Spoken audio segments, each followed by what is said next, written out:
When, in 1960, still a student, I got a traveling fellowship to study housing in North America.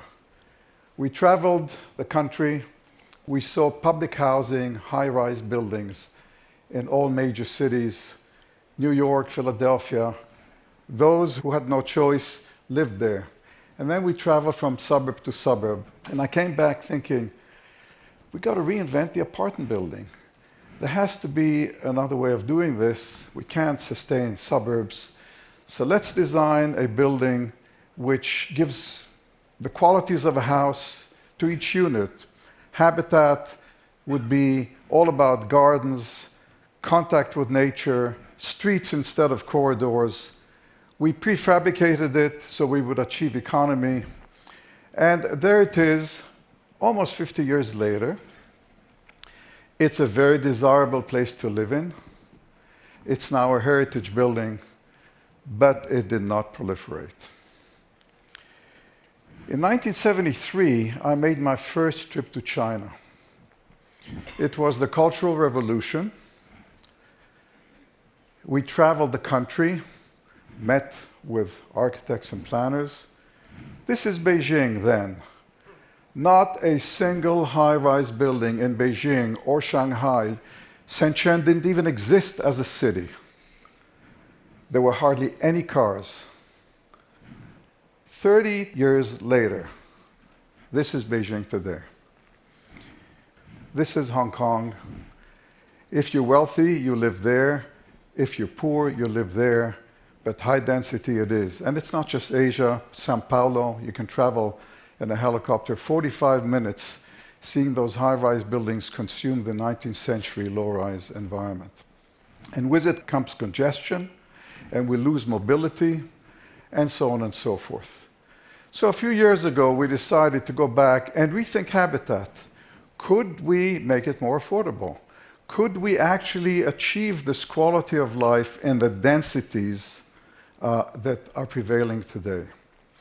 And we realized it's basically about light, it's about sun, it's about nature, it's about fractalization. Can we open up the surface of the building so that it has more contact with the exterior? We came up with a number of models, economy models, cheaper to build and more compact, membranes of housing, which people could design their own house and create their own gardens. And then we decided to take New York as a test case, and we looked at Lower Manhattan. And we mapped all the building area in Manhattan.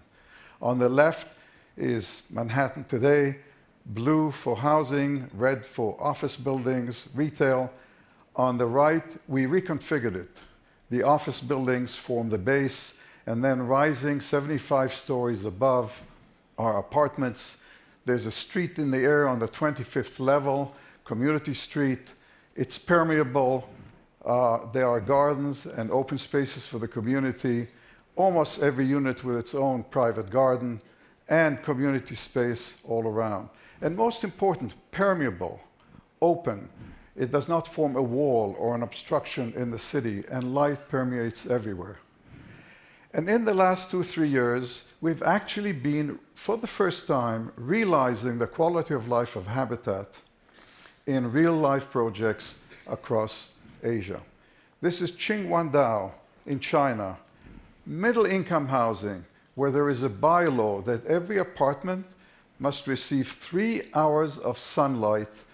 That's measured in the winter solstice. And under construction in Singapore, again, middle-income housing, gardens, community streets and parks, and so on and so forth, and Colombo. And I want to touch on one more issue, which is the design of the public realm. 100 years after we've began building with tall buildings, we are yet to understand how the tall, high-rise building becomes a building block in making a city, in creating the public realm.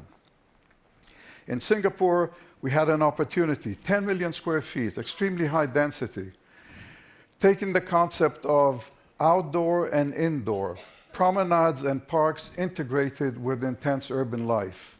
So they are outdoor spaces and indoor spaces, and you move from one to the other. and there is contact with nature.